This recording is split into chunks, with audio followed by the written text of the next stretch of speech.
기독교의 추수감사절은 17세기에 미국을 개척한 청교도들에게서 유래했습니다.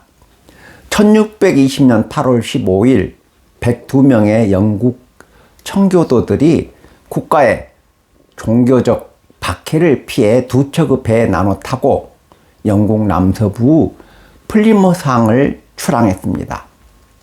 그러나 한 척의 배에서 누수로 고장이 발생하자 되돌아가 다른 한 척의 배에 옮겨 타고 9월 16일에 다시 플리머스를 출항했습니다. 청교도들은 180톤 규모의 메이플라워호란 목선을 타고 65일의 항해 끝에 1620년 11월 21일 미국 매사추세츠주 프로빈스 타운에 입항하여 선박 정비와 보급을 받고 다시 출항하여 12월 21일 오늘날 미국 매사추세츠주 연안의 항구에 도착해서 신대륙에 정착했습니다. 청교도들은 낯선 땅에서 추위와 굶주림과 질병과 인디안의 습격으로 102명 중 절반 가까이 죽었습니다. 가족을 절반이나 잃은 것입니다. 그러나 청교도들은 낙심하지 않고 이듬해에 20에이커 약 2만 5천 평의 땅을 개간해서 농사를 짓고 추수를 한 후 하나님께 감사 예배를 드렸는데 이 예배가 기독교의 추수감사절이 되었습니다. 오늘은 추수감사주일을 맞이하여 천국의 추수꾼이라는 제목으로 말씀을 강론하겠습니다. 성경 요한복음 4장 말씀입니다. 첫째, 추수감사절은 미국을 개척한 청교도들이 드린 추수감사 예배에서 시작되었습니다. 16세기에서 17세기 영국의 칼빈주의자들을 청교도라고 하는데 분리파와 분리주의자라는 뜻을 가지고 있습니다. 청교도들은 성경 말씀에 어긋나면 아무리 박해와 회유를 해도 반대하고 거부했기 때문에 분리파와 분리주의자라는 이름을 얻게 된 것입니다.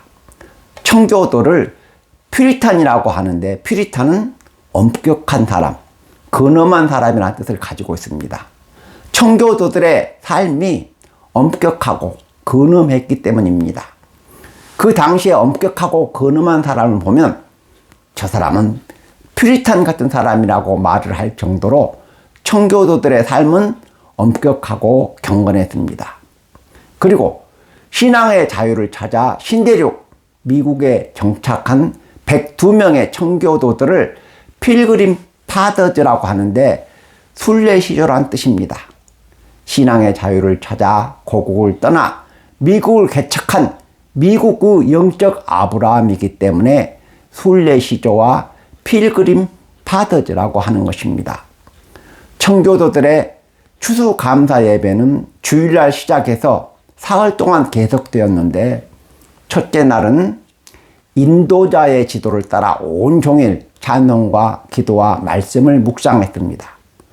둘째 날은 칠면조 요리와 감자 요리와 옥수수를 나눠 먹으며 성도들 간의 친교를 다졌습니다. 셋째 날은 원주민인 인디안 추장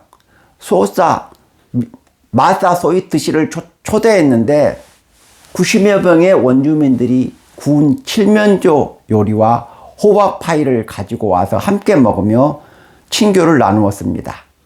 그래서 오늘날까지 미국에서는 추수감사절에 칠면조 요리와 호박파이를 먹고 있습니다.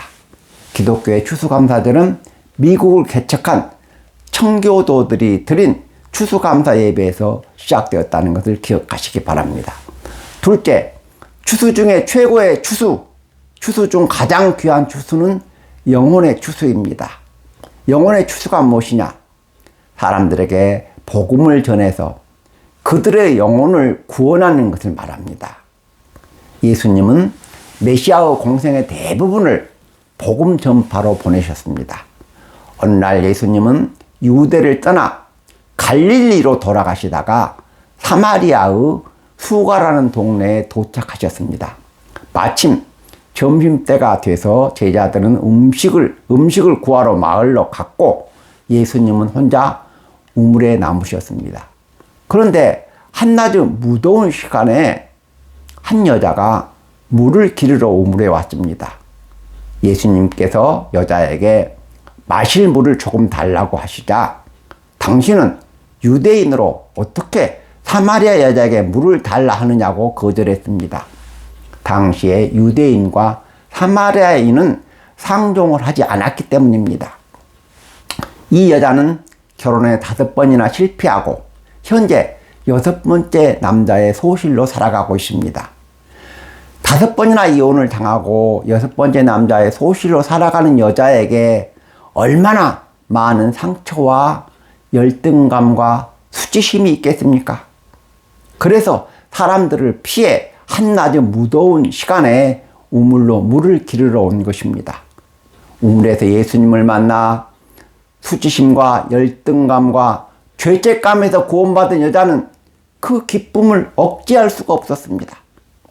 그래서 여자는 물동이를 우물에 버려두고 마을로 달려가서 사람들에게 내가 행한 일을 나에게 말한 사람을 와서 보라! 이 사람이 그리스도가 아니냐고 외쳤습니다. 사람 만나는 것이 두려워서 사람을 피해 한낮의 무더운 시간에 물을 기르러 나온 여자가 마을로 달려가 사람들에게 그녀가 만난 예수를 전한 것입니다. 마을로 음식을 구하러 갔던 제자들이 돌아와 예수님께 음식을 잡수시라고 권하자 내게는 너희가 알지 못하는 먹을 양식이 있다고 말씀하시고 음식을 드시지 않았습니다. 제자들은 우리가 음식을 구하러 간 사이에 누가 예수님께 음식을 드렸을 것이라고 생각했습니다. 예수님은 제자들의 생각을 아시고 나의 양식은 나를 보내신 이의 뜻을 행하며 그의 일을 온전히 이루는 것이라고 말씀하셨습니다. 예수님은 수가 동네의 여자가 수치심과 열등감에서 구원받고 마을로 달려가 사람들에게 복음을 전하자 배고픔도 잊으시고 기뻐하신 것입니다. 예수님께서는 너희는 넉 달이 지나야 추수할 때가 이르게 하지 아니하느냐 내가 너희에게 이르노니 눈을 들어 밭을 보라 희어져 추수하게 되었다고 말씀하셨습니다. 넉 달이 지나야 추수할 때가 이른다는 말은 간절히 추수를 기다린다는 속담입니다. 가난하고 굶주린 사람들이 얼마나 추수를 기다리겠습니까? 그러나 예수님은 세상이라는 밭에 있는 영혼의 추수를 강조하셨습니다. 영혼의 추수보다 귀한 추수는 없기 때문입니다. 구원의 은혜를 받고 사죄와 구원을 확신한 사람은 예수를 전하지 않고는 견딜 수가 없습니다. 그래서 누가 시키지 않아도 예수를 전하고 때와 장소를 가리지 않고 복음을 전하는 것입니다.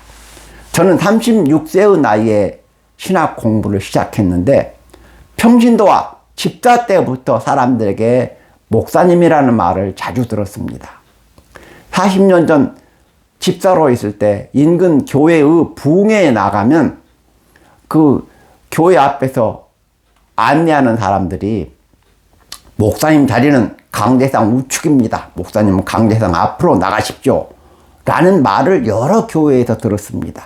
그리고 처음 본 사람에게도 목사님이라는 말을 들었지만 저는 정말로 목회자가 되기 싫었습니다.